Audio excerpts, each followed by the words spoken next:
Hey there, everybody. Welcome to episode number 10 of The Hidden Window. Number 10. Wow, things are really moving along. Hope everyone's having a good week. Bob, down there in the bunker, hope you're doing good. A couple people ask me, I used to do these once a week. I always do them on a Sunday afternoon, and my son uploads them, but getting kind of hectic. So every other week, for those of you keeping score at home, every other week is when I do these. Again, on a Sunday afternoon. So as we always do, let's start off with some lighthearted news. We're going to see if we can help somebody. Enough people listen to this program. Maybe somebody knows somebody that knows something. So there's a gentleman from Pennsylvania, Joe Henney. He went on a vacation in Brunswick, Georgia. And unfortunately, he lost his pet.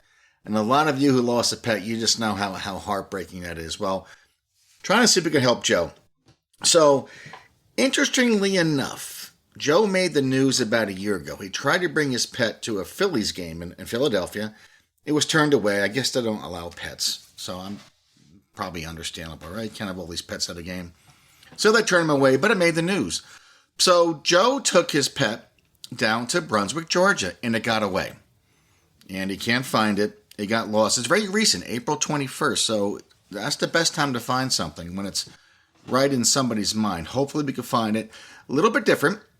He's the pet's about 5.5 feet long. He's not a dog. He's an alligator. Okay, this is an alligator. Wally, the pet alligator. It's actually, it's a service pet for Joe. And he went through a lot of, distraught. He had some friends die very close together. So somebody gave him an alligator, a little tiny little bugger. It was like 14 inches long. Well, now Wally's 5.5 feet long, and he's missing. So how do you find a 5.5 foot long alligator down in Georgia? I don't know. Well, this is a very nice alligator. There's pictures of Wally. He can hug him like a bear. People pet him like a dog. Maybe he thinks he's a dog. I don't know. But Wally's missing on the 21st in Brunswick, Georgia. So those of you down there in the listening audience in the Georgia area, maybe South Carolina, if you see an alligator walking and it looks like it needs a hug, that could be Wally. Okay, we don't know. We're trying to help out. We do everything we can on the show to help people out. So let's see if we get Wally back together with Joe Henney, and they can go back home to, Pennsylvania, which is, not my first choice, but works for them.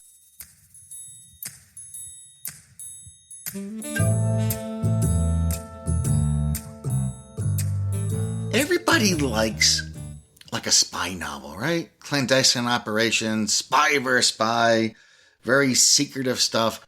A lot of people think, you're just a right-wing kook with all your conspiracy theories. Well, let's leave the world of right-wing kooks and let's swerve into the world of reality. Let's talk about something that absolutely happened. It's irrefutable. It did occur. This is known as Operation Gladio. Right at the end of World War II, who's kidding who? We didn't like the Soviets during World War II. We didn't get along. It was just an uneasy tension to get rid of the Germans. Well, right after the war, United States and Great Britain were concerned about a Soviet invasion. So they came up with numerous plans. One of them was to form what they called resistance cells. These were in operation in Europe at the time. The resistance in France, in Norway, they were already in place.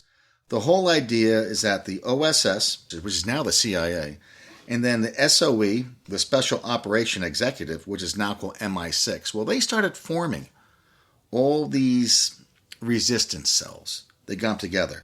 It wasn't enough mass, so they recruited what they call, local assets. Isn't that a quaint word? Local assets were basically ex-Nazis, ex-German soldiers. And don't be so much on your high horse thinking, the U.S. would never get Nazis involved in it. Remember Operation Paperclip? When we went and extracted over 1,000 German Nazi scientists to join our side? NASA, some of your boys picked up them, right? Right, Bob? So it happened. So we did it, and we did it again after the war. We formed these units.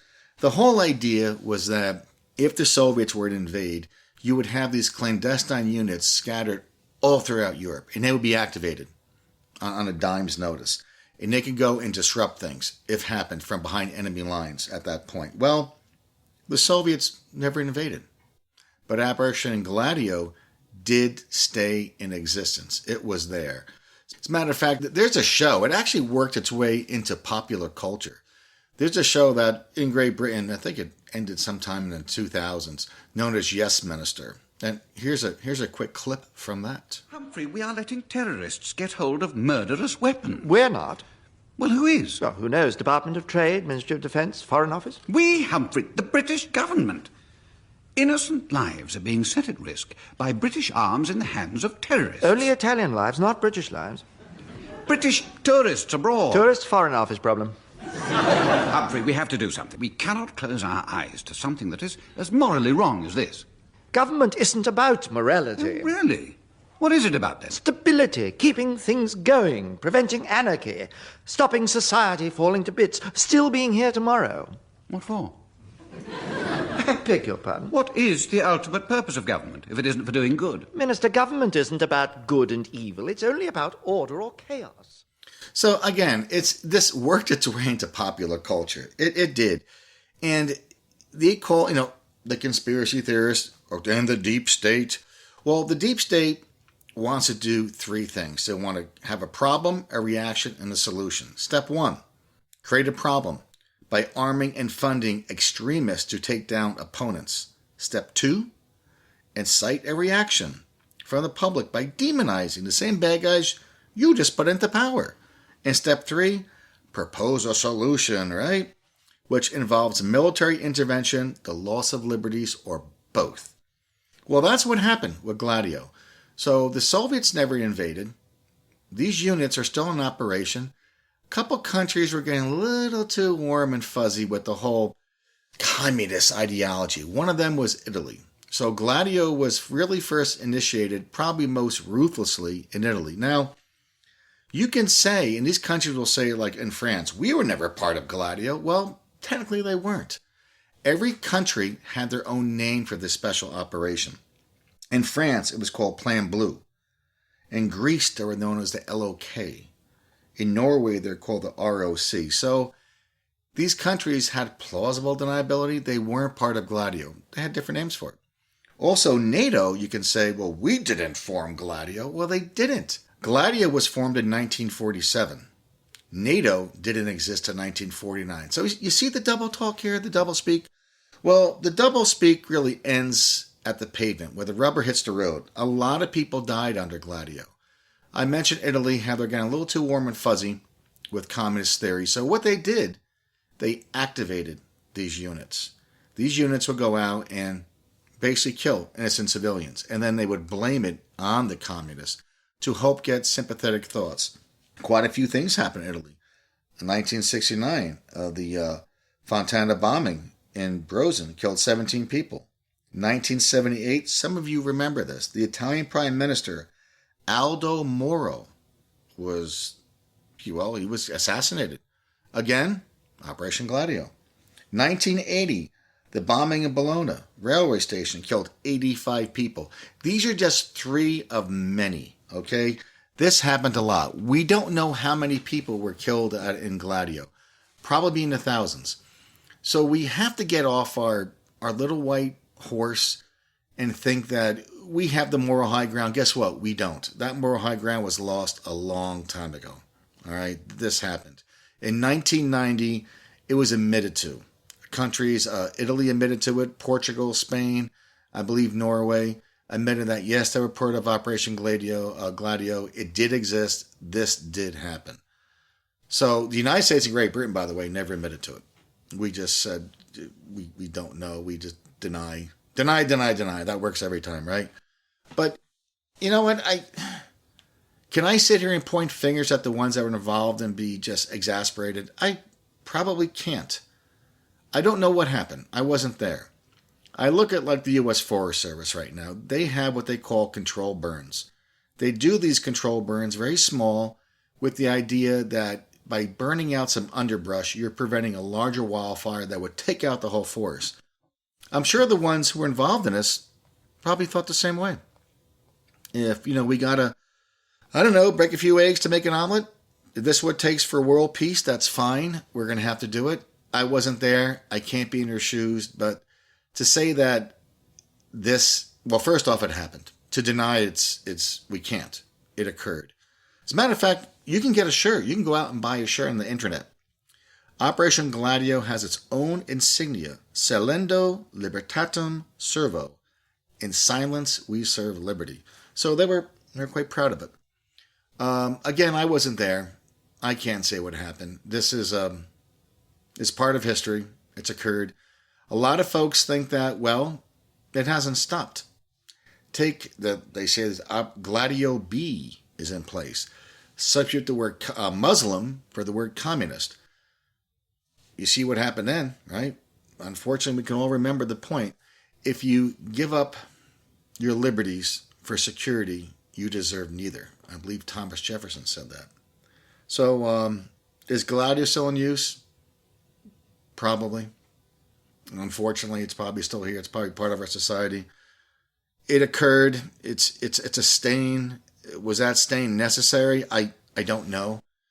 I know I can quote Donald Rumsfeld. Yeah. Remember the Yes Minister? He should have been on Yes Minister. His quote, to sum up Gladio, were we involved? Double talk. They're good at double talk. His quote is, there are known knowns, and there are things we know that we know, and there are known unknowns. That is to say, there are things that we know we don't know. But there are also unknown unknowns. There are things that we don't know that we don't know. What is that supposed to mean? That's our answer for Gladio. Isn't that quaint? All right, that's Gladio. It happened. It's irrefutable. It came out in trial. It was done. So I wasn't there. I can't point fingers, but to think that we have the moral high ground, that was lost. I don't know if we ever had it. It was lost a long, long time ago, folks. Okay, so a couple shows back, I talked about my obsession with exclamation points. I hate them. They're overused. I can't stand it. So I thought, well, let me look on the internet. I wonder if I'm the only person like this. Am I the only guy who hates exclamation points? Guess not. There's a ton of us. I went in there, and people are saying, can you please help me stop using exclamation points? I don't know what to do. I use them all the time. Can somebody help? It's like you're going to an AA meeting or something. You're talking about freaking exclamation points. So everything needs an acronym, and I'm trying to help people get, unaddicted. It seems like an addiction to exclamation points. So everything likes an acronym. Why don't we have one for exclamation points? So I developed one, okay? Stop highlighting exaggerated exclamation points. Again, stop highlighting exaggerated exclamation points or sheep. Okay, so don't be a sheep. I think people need to get off the kick. And if you don't believe me, Google it. Go on the internet. I need help with exclamation points. It was page after page after page. Like, again, you're going to an AA meeting or something. So, all right, let's stop it. Together, we can stop the overuse of exclamation points. Sheep. Everyone, let's get behind sheep. All right, have a good week, Bob. I don't tick you guys off down the bunker, but it happened. Sorry. Got to live with it. Talk to you next week, folks, or 2 weeks. Have a good one.